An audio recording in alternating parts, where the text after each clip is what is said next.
अस्सलाम वालेकुम नाज़रीन, अब देख रहे हैं प्रोग्राम रेड जोन और मैं हूं सुहेल इकबाल भट्टी। नाज़रीन, शहर इक़्तिदार में एससीओ कॉन्फ्रेंस के इनेकाद के लिए तमाम तर तैयारियाँ अपने अरूज पर हैं, लेकिन ऐसे मौके के ऊपर पाकिस्तान तहरीक इंसाफ की तरफ से 15 अक्टूबर को एहतजाज की कॉल अभी तक बरकरार है। अगरचे कि हुकूमत से दो मुतालबात पेश किए गए हैं कि बानी PTI से मुलाकात करवाई जाए और उसके साथ साथ बानी PTI की बहनों को रिहा किया जाए। हुकूमत की जानिब से पाकिस्तान तहरीक इंसाफ के इन दोनों मुतालबात को यकसर तौर पर मुस्तरद कर दिया गया है। हुकूमत कॉन्फिडेंट है कि किसी सूरत पाकिस्तान तहरीक इंसाफ को 15 अक्टूबर को डी चौक में एहतजाज की इजाज़त नहीं देंगे, लेकिन एक ऐसे मौके के ऊपर जब दुनिया के मुख्तलिफ ममालिक के सरबराहान पाकिस्तान में मौजूद होंगे और हुकूमत और पाकिस्तान तहरीक इंसाफ के मबैन एक सियासी खींचातानी, एक लाठी चार्ज, आंसू गैस का इस्तेमाल, क्या मैसेज जाएगा दुनिया को? क्या पाकिस्तान तहरीक इंसाफ के पास इस वक्त अभी मौका है कि अपनी एहतजाज की कॉल को वापस ले लें और 17 अक्टूबर के बाद दोबारा अपने एहतजाजी मुजाहरों का सिलसिला शुरू कर सकते हैं?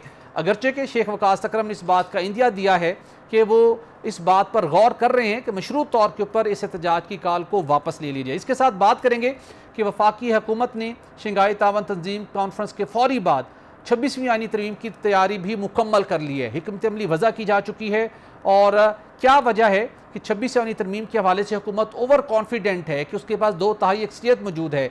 मौलाना आप भले हमायत करते या नहीं करते, लेकिन इत्तफाकी राय के नाम के ऊपर कोशिशें जारी हैं, लेकिन हुकूमत के पास नंबर्स पूरे हैं। वाकई क्या दुरुस्त है कि हुकूमत के पास नंबर पूरे हैं?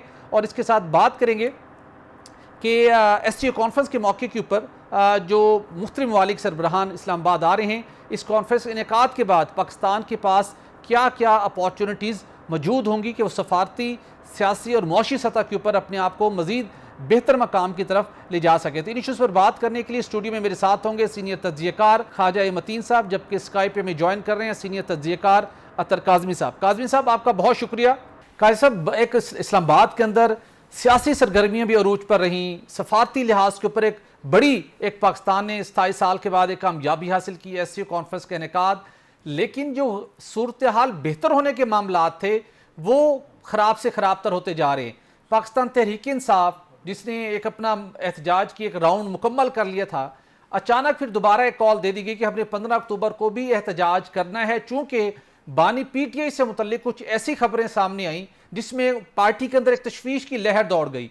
क्या आप समझते हैं, खुद भी आप बहुत वेल कनेक्टेड हैं, कि डयाला जेल से जो खबरें आई और मुख्तलिफ सहाफ़ियों के नाम से भी सोशल मीडिया पर वो जाली खबरें वो फैलती रहीं, उसमें सदाकत किस हद तक है? और उस ऐसी सुनी सुनाई खबरों के ऊपर इतना बड़ा रिएक्शन देना, एहतजाज की कॉल देना, ये PTI को कहीं सूट करता है? देखिए, पहली बात तो ये कि जो उधर से खबरें आ रही हैं वो उन्हीं की जमात के लीडरान कुछ दावा कर रहे हैं, कुछ सहाफ़ी दोस्त खबरें दे रहे हैं। हमारी तो किसी भी ज़राए से, मेरी से तो खबर की तस्दीक नहीं हुई है। अब ये वो लोग ही खुद ही बता सकते हैं कि किस हद तक इसमें सदाकत है। दूसरा जो इसका इंपॉर्टेंट पहलू है, एहतजाज की कॉल, तहरीक इंसाफ का किरदार और SCO का समिट। इसमें जो भट्टी साहब इंपॉर्टेंट चीज ये है कि आपके मुल्क में कुछ भी जो होता है वो आइसोलेशन में नहीं हो सकता। आपका एक पूरा कॉन्टेक्स्ट होता है, आपको पूरे सियाको सबाक में देखना पड़ेगा। ये नहीं हो सकता कि आप एक जगह पे यूटोपिया क्रिएट कर लेंगे और मुल्क बेहतर तरीके से चलना शुरू हो जाएगा। आपके मुल्क में SCO जो समिट हो रहा है वो बड़ा इंपॉर्टेंट है, पर एट द सेम टाइम आपके मुल्क में जो लोगों के डेमोक्रेटिक राइट्स हैं वो भी बड़े इंपॉर्टेंट हैं। आपके मुल्क में जो आईनी रवायात हैं वो भी बड़ी इंपॉर्टेंट है। ये नहीं हो सकता कि आप आईनी रवायात को कुचल दें, लोगों के जमहूरी राइट्स को कुचल दें और SCO समिट का ढोल बजाना शुरू कर दें। एट द सेम टाइम ये भी नहीं हो सकता आप कहें जी हमारे हकूक हैं, हमारा राइट है, ये है वो है, और दूसरी तरफ SCO जो समिट हो रहा है उसको आपको इंपॉर्टेंस ना दें। तो सारी चीजों को आपको टोटलिटी में देखना पड़ेगा। अब जो तहरीक इंसाफ जमात है ये कोई जत्था नहीं है, ये गवर्नमेंट इन वेटिंग है। इनकी अगली हुकूमत बननी है। जब भी इधर इलेक्शन सही तरीके से हुए तो इनको ये भी देखना है कि इन्होंने किस किस्म के फैसले करने हैं। फैसले सिर्फ जज्बे में, जोश में आके करना है कि हम ये कर देंगे वो कर देंगे, या लॉन्ग टर्म कोई प्लानिंग भी करनी है। तो ये काज़मी साहब बड़ा इंपॉर्टेंट आपका पॉइंट है। इसी पॉइंट के कॉन्टेक्स्ट के अंदर फिर ऐसे मौके के अंदर जब आपके पास इतनी बड़ी स्ट्रेंथ मौजूद है, फ्यूचर आपको अपना बेहतर दिखाई देता है, पॉलिटिकल एंगल से आपकी पॉपुलैरिटी है, आपकी फॉलोइंग है, तो फिर उसको बेहतर यूटिलाइज करने के लिए आपको कोई बड़े ब्लंडर नहीं करने चाहिए। गलतियां तो दरकिनार, ब्लंडर नहीं करने चाहिए। और यहां पर हम देखते हैं कि पहली मरतबा बयानिया कमजोर हो रहा है PTI का। बानी PTI की जो सक्सेसफुल स्ट्रेटजी थी, अब पहली मरतबा आपने भी सुना होगा, हमने भी सुने, PTI के अपने डाई हार्ड फॉलोअर्स, कारकुनान और कुछ क़यादत इन फैसलों के ऊपर जो रिसेंटली जो कुछ हुआ, तनकीद कर रहे हैं, इख्तलाफ कर रहे हैं और लाइक नहीं कर रहे, तो आप नहीं समझते कहां पर कहीं कोई बड़ी गलती है जिसका खमियाजा खुद पीटीआई भुगतने जा रही है? देखिए, इशू वही जिस तरह मैं अर्ज कर रहा था कि उनको देखना है कि उन्होंने अपनी स्ट्रेटेजी किस तरीके से बनानी है। और जो आपने फरमाया कि बिल्कुल जब जब से इमरान खान साहब से राब्ता इनका खत्म हुआ है, तो लगता है इस तरह है कि वो फैसले की कुव्वत खत्म हो गई है कि करना क्या है। कंफ्यूजन आपको नजर आ रही है। अगर एहतजाज भी हुआ तो उसमें भी पता नहीं चला कि क्या मकसद था, कौन आया, किधर गया, गायब हो गया, कोई समझ नहीं आ रही। तो वही चीज आपको अभी भी नजर आ रही है। लेकिन एट द सेम टाइम मैं नहीं समझता कि तहरीके इंसाफ के सियासी वजूद को कोई खतरा है।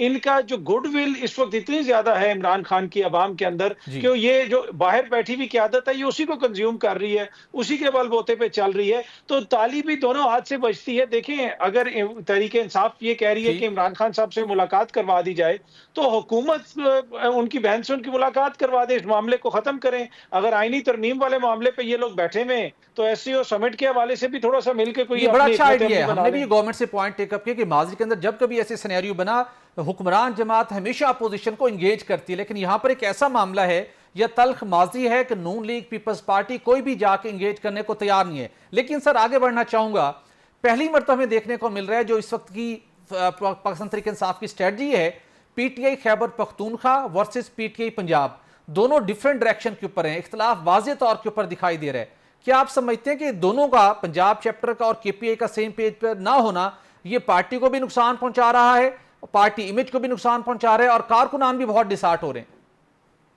देखिए भट्टी साहब, हम एक मुनफरिद किस्म की सियासत को एक्सपीरियंस कर रहे हैं। हम हमारा एक्सपीरियंस क्या है, चाहे सियासत में हो जाए, सहाफत में हो जाए, आम आवाम हो जाए, हम ये देखते हैं कि जमातों के अंदर दो तीन शख्सियात फैसले करती हैं और वो जो फैसला कर लें पूरी जमात उसके पीछे चलना शुरू हो जाती है। जिस तरह भी हम देख रहे हैं, बिलावल साहब ने अचानक पूरी कौम को खुशखबरी सुनाई कि आईनी अदालत तो कायदे आजम का ख्वाब था, तो पीछे शीरी रहमान सारे हाथ बांध के ना, ये सियासी गुलाम सारे पीछे चलना शुरू हो जाते हैं। तहरीक इंसाफ का इशू ये है कि तहरीक इंसाफ की एक कोर कमेटी है, एक पॉलिटिकल कमेटी, और पहली दफा हम अपनी जिंदगी में देख रहे हैं कि वर्कर लेवल का बंदा भी उसमें बैठा हुआ है जो फैसला साजी में अपना किरदार अदा कर रहा है। अब वहां पे होता यह है कि एक नुक्ते के ऊपर हो सकता है कि किसी पंजाब के लीडर और केपीके के लीडर का उसमें इख्तलाफ हो जाए। वो चीज जब बाहर पता चलती है, वो लोग कहते हैं जनाब ये देखें कितना बड़ा इख्तलाफ हो गया, लेकिन एट द सेम टाइम वो ये चीज नहीं बताते कि उसी मीटिंग के अंदर चार दीगर मसलों के ऊपर केपीके के उस लीडर और पंजाब के उस लीडर में इत्तेफाक था,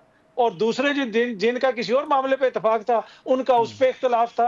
तो ये जिस किस्म की वहां पे वर्कर बैठ के कानून मतलब फैसला साजी कर रहे हैं, तो वो हमारे लिए एक नई चीज है। तो इसलिए हमें लगता है कि धड़े बन के यहाँ पे जनाब इख्तलाफ हो गया। लेकिन ये इस तो मरतबा तो जमहूरियत में तो मामला ऐसा ही थोड़ा होता है। कुछ संगीन दिखाई देता है, बिलखुसूस 15 अक्टूबर को एहतजाज की कॉल के हवाले से उसके ऊपर एक डिवीजन है। पंजाब चाहता है कि बहुत, पंजाब चैप्टर के बहुत अग्रेसिव एक पॉलिटिक्स होनी चाहिए और कुछ ना कुछ कर गुजरना चाहिए ताकि कुछ मामला किसी किनारे पर लगे, लेकिन केपी के जो चैप्टर है वो शायद उसको सपोर्ट नहीं कर रहा, जिस वजह से अली मीन गंडापुर से बहुत से सवालात उठ रहे हैं। इस सारे कॉन्टेक्स्ट के अंदर जिसकी रियलाइजेशन आपने भी की जो इस एसटी कॉन्फ्रेंस के तनाजुर में, आपको लगता है जो शेख वकास अकरम आज बात कर रहे हैं और जो उनको रियलाइजेशन हो रही है, मशरूत तौर के ऊपर वो कहते हैं कि अगर हमें ये कर दें, मुलाकात करवा दें, उनकी बहनों को रिहा कर दें, अगरचे गवर्नमेंट ने रिजेक्ट कर दिया उनकी दोनों डिमांड्स को, तो आपको लगता है कि पीटीआई इस मरतबा एहतजाज की कॉल से यू टर्न ले कि ठीक है 17 अक्टूबर के बाद देखेंगे? देखिए, सम टाइम होता है कि आप अपने बयानिए के हॉस्टेज हो जाते हैं, अपने नैरेटिव के हॉस्टेज हो जाते हैं। मुझे नहीं लगता कि एहतजाज की कॉल वापस लेना इतना आसान होगा। और खान साहब से मुलाकात से मशरूत तो ये पहले ही एहतजाज की कॉल ही इसलिए दी गई थी कि उनसे मुलाकात नहीं करवाई जा रही। तो अगर वो मुलाकात हो जाती है तो फिर तो मुझे ये एहतजाज होता हुआ नजर नहीं आ रहा, इसको पोस्टपोन भी किया जा सकता है। अदरवाइज ये इसमें बिल्कुल आपकी खबर दुरुस्त है कि इसके अंदर पार्टी के अंदर दो राय हैं। एक राय जिस तरह मैंने आपको बताया कि ये है कि हम एक बड़ी जमात हैं, अगली हमारी हुकूमत बननी है, एससीओ बड़ा इंपॉर्टेंट समिट है, दोस्त ममालिक से लोग आए हुए हैं, तो ये तासुर नहीं जाना चाहिए कि हम किसी तरीके से इसको सबूताज करना चाहते हैं। और दूसरी तरफ ये बताएं कि आप कह रहे हैं कि कॉल वापस लेना जो है वो इतना आसान नहीं होगा। ये जो डायरेक्शन लेस पीटीआई की क़यादत इस वक्त मौजूद है, पहले भी एहतजाज हुए, उसको अभी हमें कोई पता नहीं चला क्या हासिल करना चाहते थे। ये एहतजाज कर भी पाएंगे, इनको कोई कदम रखने देगा डी चौक में, या इसी तरह इसमें भी नाकामी होगी और जो कारकुन है मजीद मायूस हो जाएंगे? देखिए, मेरा नहीं ख्याल कि कोई सीनियर क़यादत इनकी चल के डी चौक आएगी। पिछली दफ़ा भी जो डी चौक में आए थे सीनियर क़यादत, तो आपको नज़र नहीं आई, और उसकी भी एक वजह है, उसका भी एक रीज़न है कि लोगों को उठाया जा रहा है, लोग छुपे हुए हैं। आधी से ज़्यादा पार्लियामेंट आपकी छुपी हुई है कि कोई उठा ना ले, तो वो तो मुझे उस तरह तो नहीं नज़र आता। लेकिन अगर कोई एहतजाज की ये कॉल देते हैं, तो माशाल्लाह हमारी हुकूमत इतनी अक्लमंद है कि पूरा शहर तो ये लोग खुद ब्लॉक कर देते हैं। पूरा जो है ज़िला ये ब्लॉक कर देते हैं, तो वो सिर्फ़ कॉल दे देना ही हुकूमत के लिए काफ़ी रीज़न होता है कि वो सारी चीज़ों को ब्लॉक कर दे। पर मैं समझता हूँ कि एक इम्पोर्टेंट मौका है ये ख्वाजा साहब, इस मौके के ऊपर जो सियासी लोग हैं, ये तो बड़े समझदार लोग होते हैं, ज़ीरक लोग होते हैं, इनको इसका कोई बेहतर हल निकालना चाहिए। हर बिल्कुल। वक़्त एक्शन फ़िल्म और लड़ाई-झगड़ा ये मुनासिब नहीं है। इसको किसी और वक़्त के लिए कर लें और इस मसले का बेहतर हल निकालें। नहीं, देखिए ना, ये 15-16 अक्टूबर के बाद, इसके बाद तो ये समिट हो जानी, इंटरनेशनल समिट है। बिल्कुल दुरुस्त कहा था आपने शुरू में कि ये फिर भी इन्होंने भी हुकूमत में आना है, इनके मौके भी आने हैं।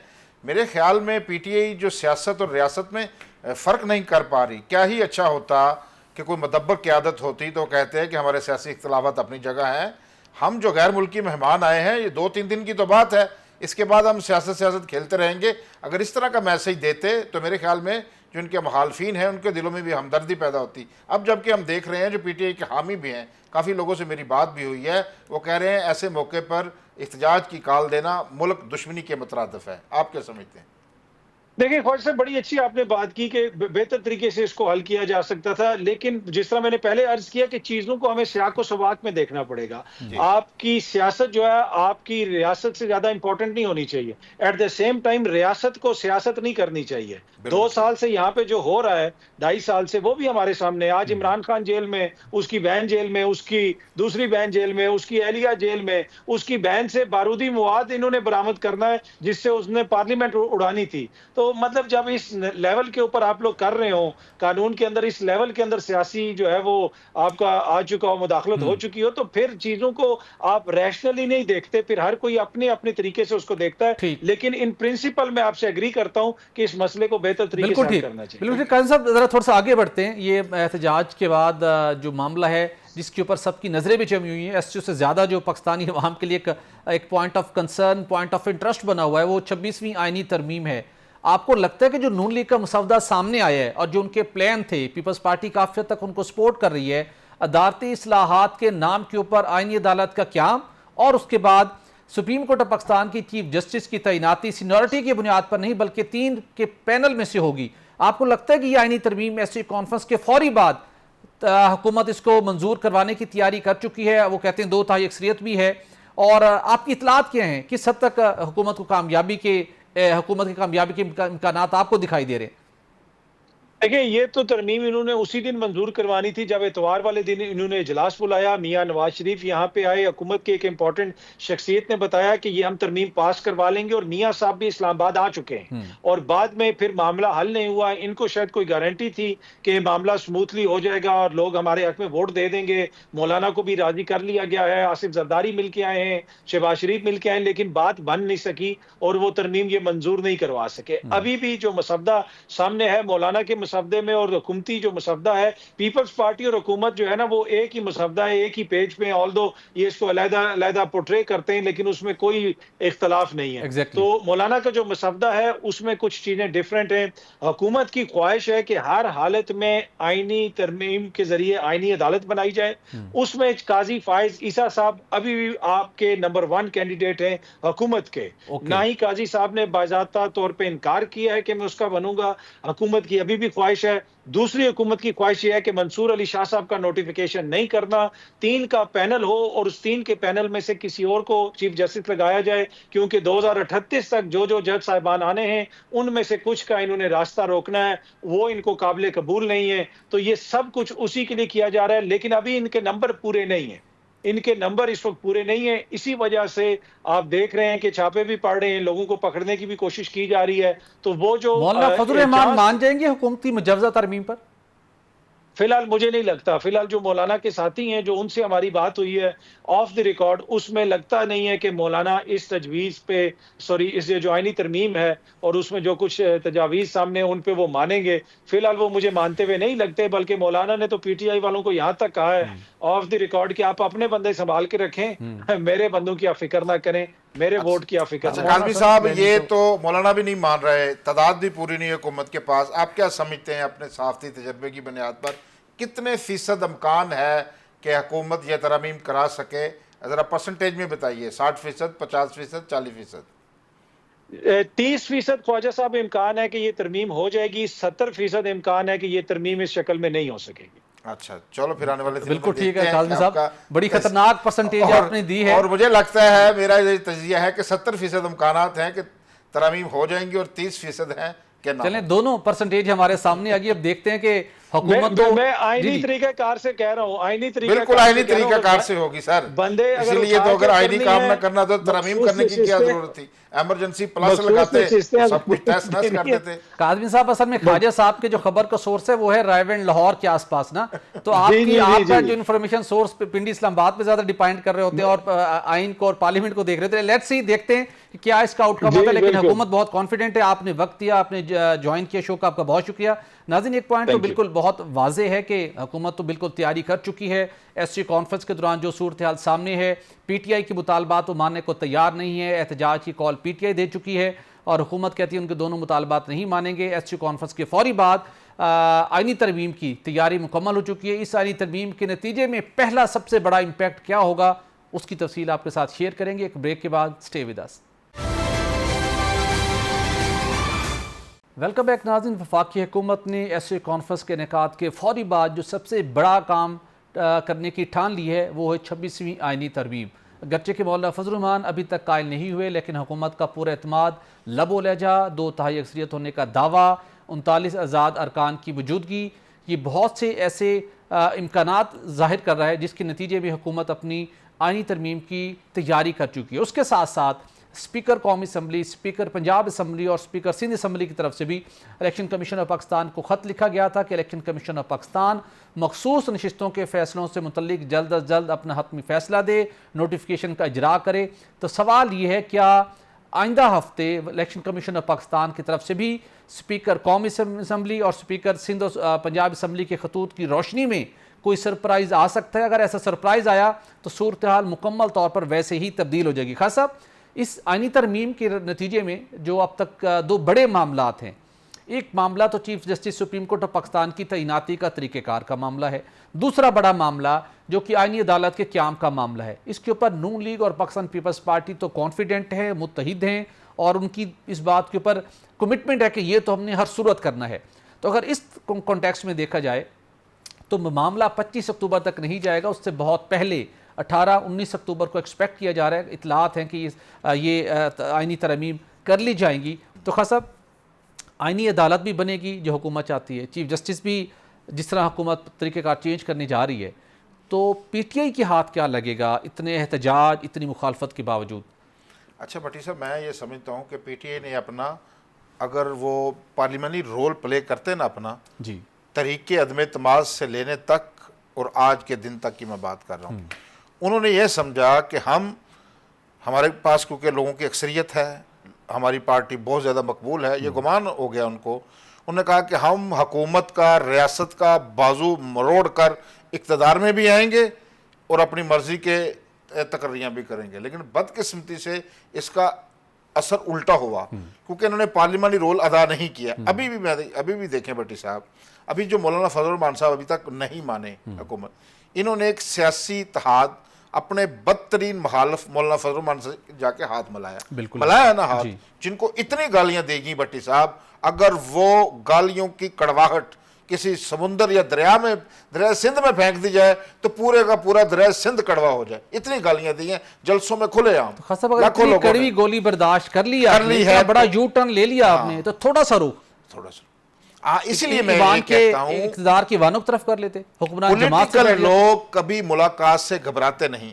इनकी कम अकली का अंदाजा भट्टी साहब इस बात से लगा लीजिए कि फ़लस्तीन के मसले पर सिर्फ मुस्लिम उम्मा नहीं, पूरा मगरब सड़कों पर एहतजाज कर रहा है। पिछले दिनों आपने लंदन में देखा 10 लाख लोगों ने मार्च किया है जी। पाकिस्तान में एक all parties conference Jamaat Islami उसको बुलवाती है, लेकिन क्या देखिए कि पीटीआई उस कॉन्फ्रेंस का बाइकाट करती है। इनकी अकल जो है किसी जगह घास चरने चलेगी है।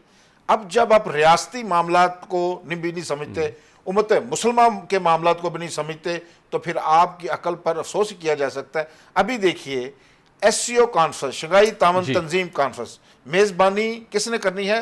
रियासत पाकिस्तान मेजबान है भट्टी साहब। बिल्कुल एक इंटरनेशनल कॉन्फ्रेंस हो रही है, उसकी जब अगर ये इज्जत मिलती है तो ये सबज हलाली परचम बुलंद होता है। वो उसमें मौलाना फजल रहमान साहब नहीं है, आप PTI के साथ चलेंगे। बिल्कुल इसी तरह बाकी सियासी कुव्वतों का वजूद तस्लीम करना पड़ेगा PTI बिल्कुल को। ठीक। जब तक ये किसी का वजूद तस्लीम नहीं करेंगे, डेमोक्रेसी में किसी की साथ नहीं बैठेंगे, ये अपने मकासद में इसी तरह नाकाम होते रहेंगे। मकासद न सिर्फ नाकाम होंगे बल्कि जो चीफ जस्टिस की तैनाती के लिए पार्लिमानी पैनल बनेगा आईनी तरमीम के बाद, उसके अंदर अपोजिशन की भी प्रॉपर नुमाइंदगी होगी। अगर PTI इस मौके को हाथ से नहीं जाना देना चाहती तो उसको अपनी पोलिटिकल स्ट्रेटजी के ऊपर नज़र रखनी चाहिए, रिविज़िट करना चाहिए ताकि इस पार्लिमानी पैनल का हिस्सा बने। और अगर जब आईनी तरमीम मंजूर हो जाए तो फिर चीफ जस्टिस की तैनाती के अंदर PTI भी अपना भरपूर किरदार अदा कर सके। अगली स्टोरी जाने बढ़ते हैं नाज़रीन। वज़ीर-ए-आज़म शहबाज शरीफ ने वफाकी काबीना के हालिया इजलास में मुल्क की मुआशी सूरत हाल का जायज़ा लेने के बाद अपने तमाम काबीना अरकान को ये हदायत की है कि पाकिस्तान मुश्किल तरीन रास्ते से चलता हुआ बेहतरी का सफ़र शुरू कर चुका है। चैलेंजेस जो मुआशी फ्रंट पर थे वो काफ़ी हद तक कम हो चुके हैं। महंगाई की जो शरह है वो भी बहुत कम हो चुकी है और टारगेट सेट किया गया है कि आने वाले दिनों में महंगाई की शरह को सिंगल डिजिट में लाया जाएगा। शरह सूद को मरलावार कम करते हुए सिंगल डिजिट में लाया जाएगा। जो करंट अकाउंट डेफिसिट है वो खसारे से निकलकर सरप्लस हो चुका है।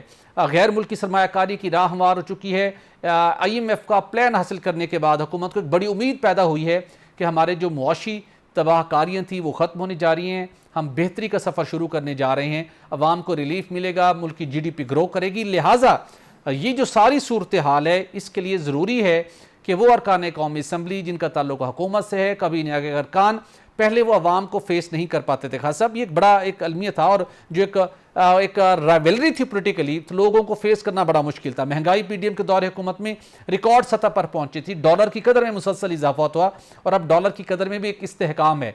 तो इस कॉन्टेक्स्ट के अंदर प्राइम मिनिस्टर ने इस इजलास के अंदर तमाम काबीना अरकान को और दीगर पार्टी के रहनुमाओं को भी ये हिदायत की है कि आप जाएँ, बाहर जाकर अपने अपने एरियाज़ के अंदर अवाम से भी एड्रेस करें, अवाम को इंगेज करें और मीडिया के ऊपर जाके अपने अपने शोबों की कारकर्दगी के ऊपर बात करें। खासा भी अच्छी डायरेक्शन है, जाके बताएं, मीडिया के सवालों का भी सामना करें, अवाम के सवालों का भी सामना करें, वो अवाम जिन्होंने आपको मैंडेट दिया है।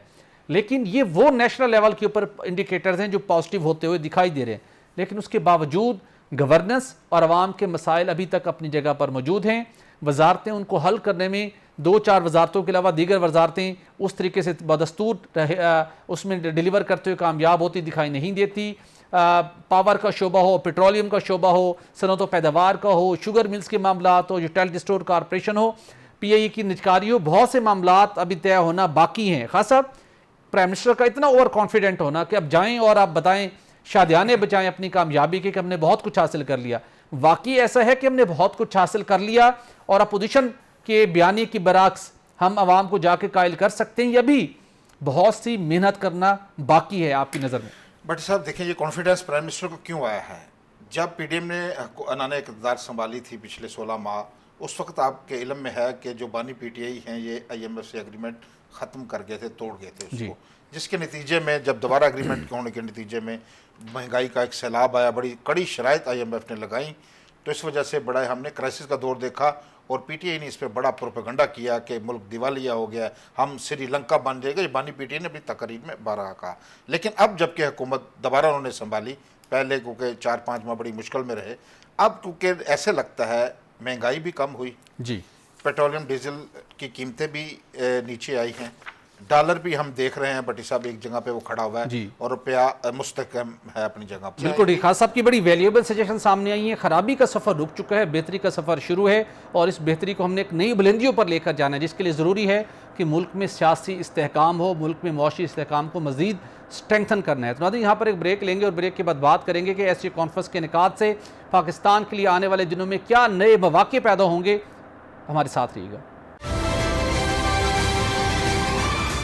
वेलकम बैक नाज़रीन। पाकिस्तान ने बिल आखिर तमाम तर कोशिशों के साथ साथ जिन भी चैलेंजेस का सामना था उन चैलेंज से निमटने हुए बिल आखिर 27 साल बाद शंघाई तामन तंजीम के कॉन्फ्रेंस का इनेकाद कामयाब तरीके से बनाने की तमाम तैयारी मुकम्मल कर ली है इस्लामाबाद के रेड जोन के अंदर। इस तरह हम देखें तो जिस तरीके के शानदार इंतजाम किए गए हैं, इंतहाई खूबसूरत तरीके से सारे इलाके को सजाया गया है।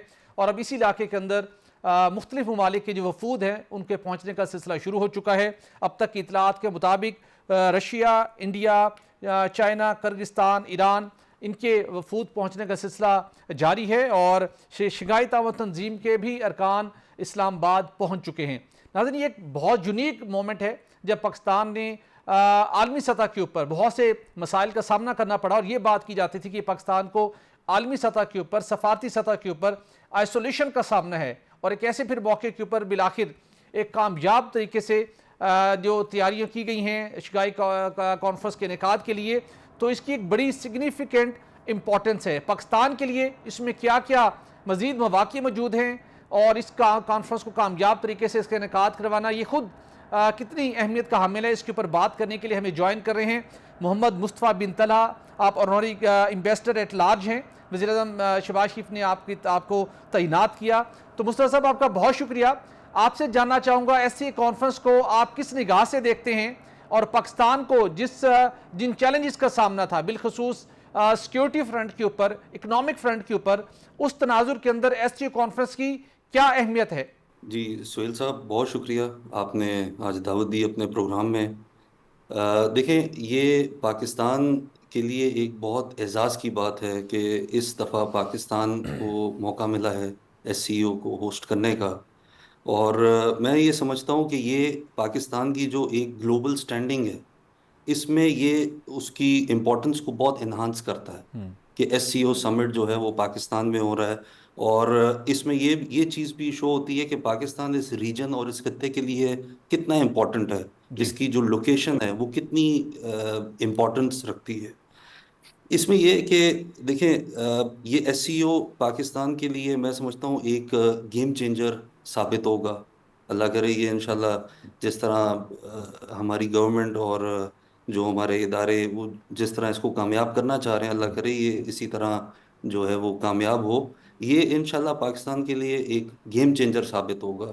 और इससे ज़्यादा बल्कि मैं ये समझता हूँ ये एक सी पैक फेज़ 2 होगा, क्योंकि इसमें जो सी पैक आपका जिस पे इस वक्त जो लास्ट जो है हमारे उसमें काफ़ी रुकावटें पैदा हुई पिछली जो पीटीआई की गवर्नमेंट के उसके टेन्योर में, जी, वो सारे प्रोजेक्ट्स अब वापस स्टार्ट होंगे, बल्कि उससे आगे की इंशाल्लाह बात होगी।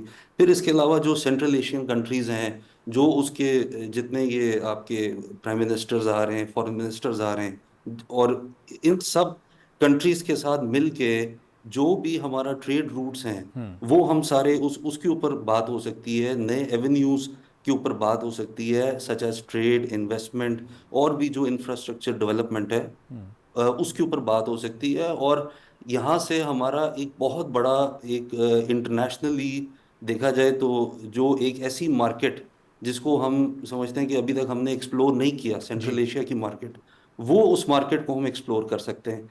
इससे हट के एक और चीज़ भी है, अगर हम उस तरफ भी इसको देखें कि ये एससीओ कॉन्फ्रेंस पाकिस्तान के लिए बहुत इंपॉर्टेंस रखती है। जी, इसलिए क्योंकि आपको एक बैलेंस देना है। देखें, चाइना और रशिया भी इसमें आएगा, तो थोड़ा सा आपका जो है वो बैलेंस इसमें मैं समझता हूँ कि आएगा वेस्ट और चाइना और रशिया के दरमियान। बिल्कुल ठीक। जी मुस्तफ़ा साहब, ये भी बताइएगा, आपने कारोबारी जी जो इसकी हैसियत है, जो शंघाई ताउन तंजीम है, तजारत के फ़रोग के हवाले से भी बात की। इस वक्त जो मशरिक़ वस्ता के हालात हैं, ये जो शंघाई ताउन तंजीम के मेंबर हैं, रूस भी है, चाइना भी है, पाकिस्तान भी है और ईरान भी है। ईरान के भी जो अव्वल नायब सदर हैं वो भी तशरीफ़ ला रहे हैं, रूस के भी वज़ीर आज़म आ रहे हैं, इसी तरह भारत के वज़ीर ख़ारजा भी।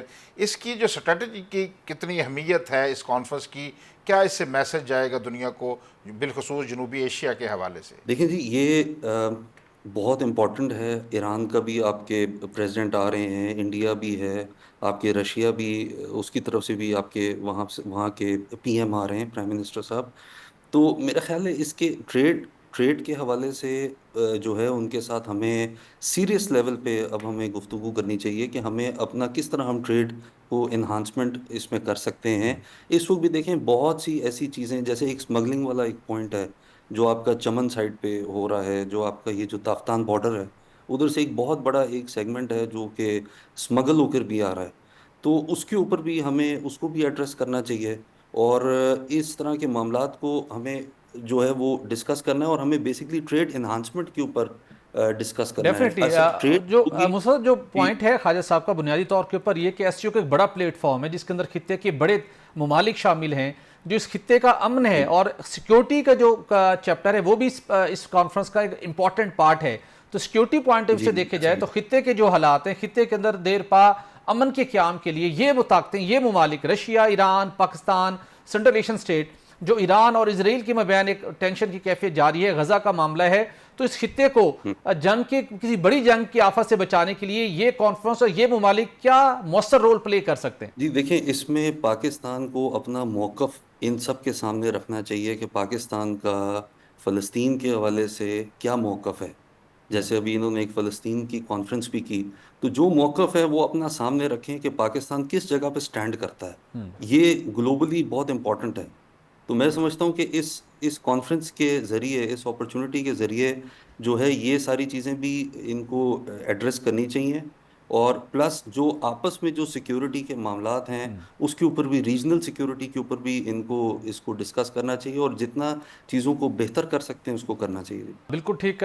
मुस्तफ़ा बिन तला साहब, आपने हमें ज्वाइन किया और एससीओ कॉन्फ्रेंस की न सिर्फ अहमियत पर रोशनी डाली बल्कि इसके कॉन्फ्रेंस के इनेकाद के बाद पाकिस्तान के लिए जो मुख्तलिफ अपॉर्चुनिटीज़ क्रिएट होंगी उसके हवाले से भी बहुत तफसील से बात की। और अब ज़रूरी यही अमर है कि तमाम सियासी जमातें सियासी तदब्बुर का मुजाहरा करते हुए इस कॉन्फ्रेंस के बेहतरीन इनेकाद को न सिर्फ यकीनी बनाएं बल्कि उसके बाद इस कॉन्फ्रेंस के प्लेटफॉर्म से खित्ते के जितने ममालिक हैं इस खित्ते के पायदार अमन के लिए, सिक्योरिटी को यकीनी बनाने के लिए और मुआशी, समाजी और सकाफती तावन को फ़रोग देने के लिए अपना बेहतरीन किरदार अदा करें। और इन तमाम सिनेरियो के अंदर पाकिस्तान के लिए आलमी सतह के ऊपर बेपनाह मौके मौजूद हैं जहाँ से एक नया बेहतरी का सफ़र शुरू हो सकता है, लेकिन हमने इसको एक ऐसा तरीके के अंदर इस कॉन्फ्रेंस के इनेकाद को यकीनी बनाना है। नाज़रीन, प्रोग्राम का वक्त ख़त्म हो जाता है, इजाज़त दीजिए, अल्लाह हाफिज़।